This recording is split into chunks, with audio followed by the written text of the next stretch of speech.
There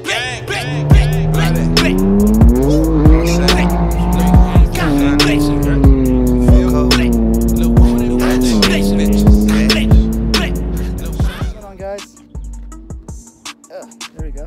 Okay, so today's video I'm just going to be doing a year review of the car, talking about a couple different things, go over reliability, information about the car itself, what I've done to it, what I plan on doing to it, and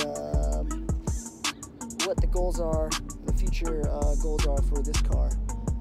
So I own a 2015, here, let me turn this around, I own a 2015 M3, F80 M3 in Yas Marina Blue with the secure orange red interior. Kind of a weird combo, I know. Then you got the dual clutch transmission, which if I had a choice I wouldn't opt for. Just go with the 6-speed manual. This car's paint is great. It's not just like a flat baby blue like Smurf. It's actually got some metallic flake to it. Things I've done to it. Alright, so it's riding on 18 mil spacers in the rear, 15 mils in the front. Got boot mod stage 2 tune. Just showing you the inside just because. Boot mod stage 2 off the shelf tune for now. Trying to get a custom E85 map coming. Just trying to find the right time for it whenever I get tired of the power that it has now. Let's see what else. Catless downpipes, VRSF downpipes, VRSF charge pipes, intake by InGen. Let's see, I got Stop Tech brake pads, if you call that an upgrade. They're the sport ones, so they're actually made for like light track use, some autocross type stuff. They work just fine, they're great. I just got done with the canyon run, no fade at all. I got a bunch of carbon fiber pieces on it. Got chocolate spoiler. I got the diffuser down there. Oh shit. I should have known that was gonna happen. So if you can see it down there. Let's see, it's coming to the side. Carbon fiber side grill, or side, whatever the hell gill they call it. Gill. Got carbon fiber grills on the front and carbon fiber splitters. Try and get a lip from my buddy Dave pretty soon here. No, this is not scratches, that's just from the rubber. I don't know if you guys can see it. It's just smeared. One of my buddies got in the car drunk, smeared his leg on the rubber that was left over on the wheel well right there. It is a very aggressive fitment, which is why there's rubber flakes all over it. So gotta constantly clean this thing like every week. It does rub on the inside at some times when I hit a div too hard or something. You can see like an outer ring all along the tire. Michelin Pilot Sport 4S is probably the best tire. It is the best tire that I've ever had. I'm not trying to go to the other side because there's no point. It's kind of shady on that side. The interior's held up well. I have my dog Mixie in here like all the time. If you follow me on Instagram, well, actually I don't really post her on my Instagram. I think I have like one picture of her on the car. But yeah, she's in here all the time. She's a dog, she's got nails, and interior's held up just fine. No terrible scratch marks. I actually don't even see any scratch marks really. The seats are probably just a little dirty like right here, but that can all get cleaned up with some just leather cleaner. Other than that, interior's great. Headliner, I don't really think I have to worry about that in the future because it's like a cloth. I went with the carbon fiber roof, of course. And got the heads-up display. Let's see, all the packages. This one was completely loaded. I bought this for $48K last year at Kearney Mesa Volkswagen. It was a trade-in. I don't know what the guy was trading in this for, any Volkswagen for. I don't see which one. Maybe he was having a family or something, midlife crisis. I have no idea. But yeah, he sent it to. He traded it into Volkswagen. Yes, I got the stickers. They add horsepower, yes. Both sides do. What else? Let's go for a little drive. Alright, got the GoPro set up. We're just gonna go for a little drive. Let's see. So I've driven this car the past year. It's gonna be a lot, but I don't care. It's my car. 25,000 miles.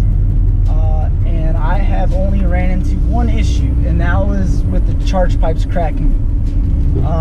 And that was before the tune. So the charge pipes didn't even handle, I think they cracked literally within like the first 3,000 miles of me owning the car. Kept getting this check engine light saying there was too much air. So I thought maybe it was the air intake. After I installed the air intake. So I took it out, cleaned it, nothing. Still kept, hold on. Still kept saying that there was too much air, too lean or some shit. Not too lean was when I took out the cats. So it's saying too much air. And finally decided to take out the charge pipes and check them. Sure enough, there was a big ass crack. You see my video, I have a video on it where I replaced them. That was the issue with that. But other than that, there's been no issues. Things that I've had to do, obviously upgrade the charge pipes. I upgraded my intake. I upgraded my downpipes to catless and spark plugs as well. And oil changes, that's it. So like, oh, and brake pads. That's literally it. So this car hasn't been really expensive for me to own. Registration here in California, it's a little pricey. It's going to cost me about $520, which is absurd compared to Virginia where I came. I came from Virginia where registration was literally $40 for an M3. That was an E92 at the time. Came from an E92, got into this, immediately noticed how much faster it was, how much torquier it was. But after a while, I started to get bored with it. It's just like the quiet sound to me. Even when I disconnected the valve flaps to always stay open, it's still kind of boring. And that's when I was like, you know what? I gotta take out the cats. It's the cheapest exhaust part to make it louder. And when I did that, like, oh man, the turbo spooled faster. The car sounded way crazy. When I launch controlled the car, and just like my last video, I demonstrate how to launch control the M3, and you can hear it. It just sounds crazy. I don't even know how to describe it to you. It sounds like it's like growling. Other than that, let's see. The Stage 2 tune I've had now for 7,000 miles. I've had no issues with it at all. Cars ran perfect. Car shifted perfect, car's doing everything perfect, it's done its daily tasks. Like, if I don't drive this car out of town, I drive it to the gym every day. So this car definitely gets in its time and its use. I don't know if I'd call it a daily driver, because I have a GTI that's my daily driver, but it definitely gets driven daily, even if it is only 20 miles. So future plans with the car, things I still have to do to the car.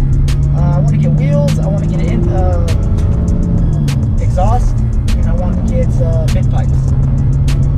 After that, then get an Alcantara steering wheel and some carbon fiber pieces here and there.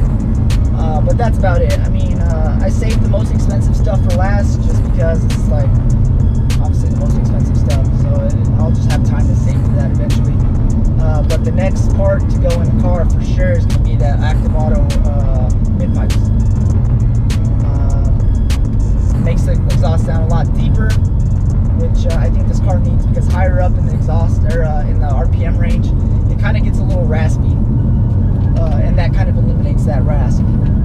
Eventually, I do plan on selling this car, probably in 2 or 3 years from now, and the reason being is the F80 generation of M3 is going to be the last M3, supposedly last M3 to have a 6-speed manual in it, which is why I want to sell this and then get myself into a 6-speed manual. And then I'll just carry all my bolt-on parts onto that next one, including the boot mod tune, which is a good selling point for pro tuning freaks. The fact that you can transfer the license to a different VIN is pretty awesome. But I plan on doing that. Maybe get the same color. I don't necessarily want the same color with this same interior. If I was to get the same color, I'd want a white interior. But if I got the red interior, I'd want probably any other color except for Yasmarina Blue and Austin, or what do they call it? Austin Yellow. I think that's what it's called. Both are nice nice colors. It's just they don't go well with the red interior, in my opinion. I think Austin yellow and this looks like mustard and ketchup, and then this color and this interior kind of looks like Captain America or something like that, Spider-Man, which is, it's all right. I mean, I'm not like hating on my own car because I love this car to death, but if I had the option, I would definitely have chosen different packages, because at the time I didn't have the option. But at the time it was like, man, I know I want to get an F80 M3, and I'm gonna make sure that I get myself into one. And this one was the best deal, which is why I pulled the trigger on it. So with the OTS Stage 2 tune, this car is putting down around 480 to 500 horsepower. This car hasn't been dynoed, so I don't know the exact numbers. I'm just going off of what I've seen online. And I think about like 450, 470 pound-feet of torque. So not like a ridiculous amount compared to what E85 is going to do for the car, but definitely a pretty good upgrade.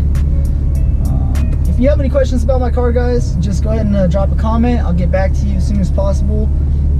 Like, share, subscribe. It'll do my channel a favor, and I really appreciate it. But that's it for now, guys. I think I've covered all the parts that I wanted to cover in the year review of the M3. Thanks. Take it easy.